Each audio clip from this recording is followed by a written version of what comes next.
তিনটি দপ্তরের উদ্যোগে ধর্মনগরে উদযাপিত হল রবীন্দ্র জন্মজয়ন্তী ও বর্ষবরণ। আজ ১৬৫তম রবীন্দ্র জন্মজয়ন্তী তথ্য ও সংস্কৃতি দপ্তর, বিদ্যালয় শিক্ষা দপ্তর এবং ধর্মনগর পুর পরিষদের যৌথ উদ্যোগে ধর্মনগর কালীদিঘির পাড়ে অম্রকুঞ্জে রবীন্দ্র জন্মজয়ন্তী ও বর্ষবরণ উদযাপন উপলক্ষে কবি প্রণাম রবীন্দ্র মূর্তিতে মাল্যদান ও সাংস্কৃতিক অনুষ্ঠান অনুষ্ঠিত হয়। রবীন্দ্র জন্মজয়ন্তী ও বর্ষবরণ উদযাপন উপলক্ষে আয়োজিত অনুষ্ঠানে উপস্থিত ছিলেন রাজ্য বিধানসভার অধ্যক্ষ বিশ্ববন্ধু সেন, ধর্মনগর পুর পরিষদের চেয়ারপারসন মিতালি রানী দাস সেন, জেলা তথ্য ও সংস্কৃতি দপ্তরের অধিকর্তা রিপন চক্রবর্তী, মহকুমা তথ্য ও সংস্কৃতি দপ্তরের বরিষ্ঠ তথ্য আধিকারিক সঞ্জীব কুমার দাস, জেলা শিক্ষা দপ্তরের ওএসডি সমীর রঞ্জন নাথ। অনুষ্ঠানে সভাপতিত্ব করেন জেলা সাংস্কৃতিক উপদেষ্টা কমিটির সদস্য সমর চক্রবর্তী। অনুষ্ঠানের শুরুতে রবীন্দ্র মূর্তিতে মাল্যদান করে পুষ্পার্ঘ্য অর্পণ করেন অধ্যক্ষ বিশ্ববন্ধু সেন। পরবর্তীতে একে একে বিশিষ্ট অতিথিজনরা রবীন্দ্র মূর্তিতে মাল্যদান করে পুষ্পার্ঘ্য অর্পণ করেন। পরবর্তীতে অনুষ্ঠান মঞ্চে প্রদীপ প্রজ্বলনের মাধ্যমে সাংস্কৃতিক অনুষ্ঠানের সূচনা হয়। বিদ্যালয় থেকে আগত শিল্পীরা তাদের রবীন্দ্রসঙ্গীত ও রবীন্দ্র নৃত্য পরিবেশন করেন। বক্তব্য রাখতে গিয়ে অধ্যক্ষ বিশ্ববন্ধু সেন কি বলেন দেখুন বিস্তারিত। ধর্মনগর থেকে নিজস্ব প্রতিনিধির রিপোর্ট, আরই ধর্মনগর।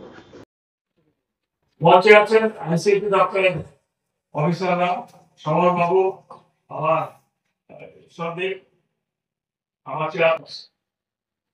দর্শক মন্ডলী। রবি ঠাকুরের জন্মদিন পালন করবই। রবি ঠাকুরের হাতে নিশ্চয়ই মনে আছে, আমার দেশের মাটি তোমার পরে ঠেকাই।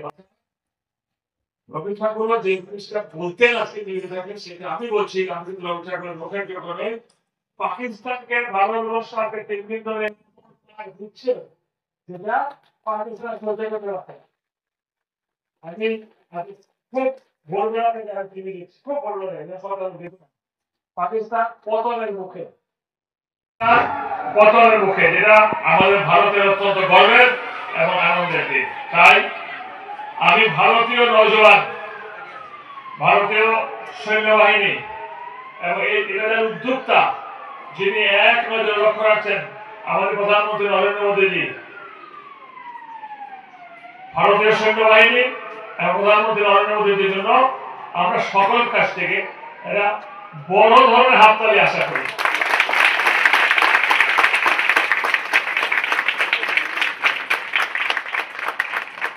প্রথমে আমাদের দেশ,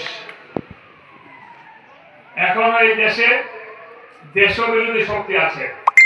যদিও এটা পলিটিক্যাল প্ল্যাটফর্ম না, আমি এর বাইরে কোনো পলিটিক্যাল কথা বলবো না। দেশবিরোধী শক্তি আছে। রবি ঠাকুরের দেশাত্মবোধক গান শুনতে হবে।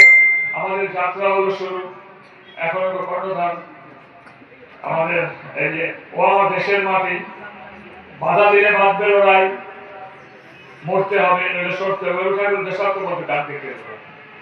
আজকে শিল্পী দিদিকে অনুরোধ করবো, রবি ঠাকুরের গান তো হবেই, আপনারাও গাইবেন, তোমরাও গাইবে। প্রথম গানটা দেশাত্মবোধক গান দিয়ে শুরু হবে। বাবা বাধা দিলে সরতে হবে নইলে মরতে হবে, আছে নাই তোমরা দখলে নাই। ঠিক আছে, দেশের বাড়িতেও ও আমার দেশের বাড়ি, তোমার কোনো ঠেকাই না। ঠিক আছে, ওকে ওকে, ঠিক আছে।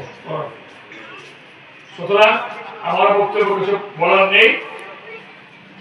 ভারত আমার জন্মভূমি, ভারতবর্ষ সকলের জন্মভূমি, ভারত আমাদের মাতৃভূমি। এই দেশ আমরা জন্মগ্রহণ করেছি, এটা একটা ভাগ্য, কিন্তু এটা ভীষণ ভাগ্য যে আমরা এই দেশে জন্মেছি। সুতরাং রবি ঠাকুরকে প্রণাম জানিয়ে সুযোগ থাকলে আমি 1-2-4 লাইন গাইব, যদি সুযোগ দেয় সকলে মিলে। তাহলে কিন্তু আগে দেশাত্মবোধক গান শুরু হোক। সবাইকে আমার নমস্কার, সবাইকে আমার ধন্যবাদ।